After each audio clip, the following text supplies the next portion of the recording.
Testing is an essential part of software development. It allows you to ensure that your code is working as expected and that any changes you make won't break existing functionality. If you're new to testing, don't worry. We'll be covering the basics in the next few videos. When you install Laravel, the testing framework PHP unit is included out of the box. You don't have to do any additional configuration to start testing right away.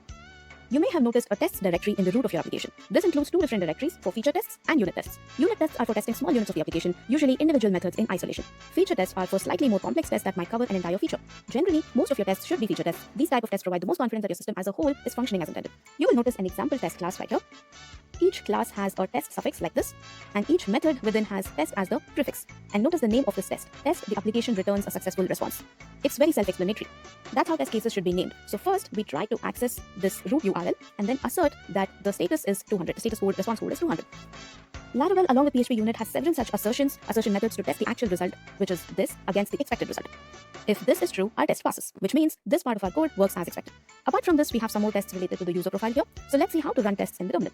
There are two ways to run tests. One is to use the PHP unit to run tests directly using /vendor/bin/PHP unit, or you can use the Laravel command sail artisan test. I prefer this because the output of this is much neater and readable.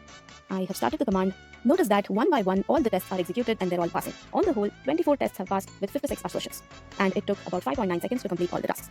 For each of the class, we have different methods, and these have been taken from the method name itself. The method name here would be test reset password link can be requested. So we see that each of the methods have passed. Let's see what a failed test looks like. So open this and let me change this to a route that doesn't exist, like hello. And let me do the same sail artisan test. All these are passing, but right here we see a failed test. And we see why it failed. The application, the expected response status code is 200 but received 404. And now you can see where exactly which assertion failed. Now we want this test to pass, so there has to be a hello route available if we want that. Let me go and add it in the routes file.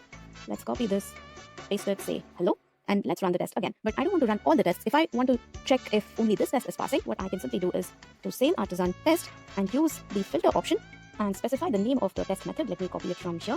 Copy, paste it down here, hit enter. Perfect. Now it passes. Next, in the next video, we will write a basic test ourselves.